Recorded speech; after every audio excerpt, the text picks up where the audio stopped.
99% naturally conceive करने के 3 secret आज आपके साथ शेयर करने लगी हूँ। आपको पता है कि महीने में कुछ ऐसे डेज होते हैं जिनमें एक्यूरेट टाइम पे अगर आप मिल लें तो आपको हमल 99% नेचुरली कंसीव होगा। अगर वो डे मिस हो गया तो आपका प्रेगनेंसी इस मंथ नहीं होगी।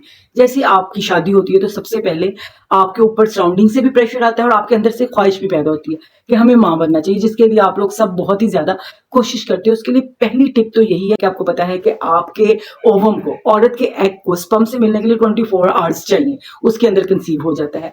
और कुछ कंसीविंग डेज होते हैं, जब आपको वो एक्यूरेट कंसीविंग डेज मिल जाते हैं, उन दिनों में अगर आप अपने हस्बैंड के साथ रिलेशन रखें या उससे 2 दिन पहले या उससे 2 दिन बाद, क्योंकि आपके फैलोपियन ट्यूब के अंदर आपका ओवम आ चुका है, यानी कि औरत का एग आ चुका है।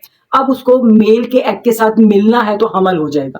तो वो होते हैं आपके कंसीविंग डेज। कंसीविंग डेज आपके मेंसेस से की पहली डेट से भी काउंट किए जाते हैं। और आजकल बहुत ज्यादा मॉडर्न गैजेट्स भी आए हैं, बहुत ज्यादा मॉडर्न टेक्निक्स आ गई हैं, जिससे आपको एक्चुअल डे पता चल जाता है कि आपका एग कब रप्चर होगा। जब आपको ये पता होगा कि आपका एग इस डे रप्चर होगा, उस दिन मिलने से आपका हमल जो है वो 99% विदाउट एनी मेडिकेशन ठहर जाएगा।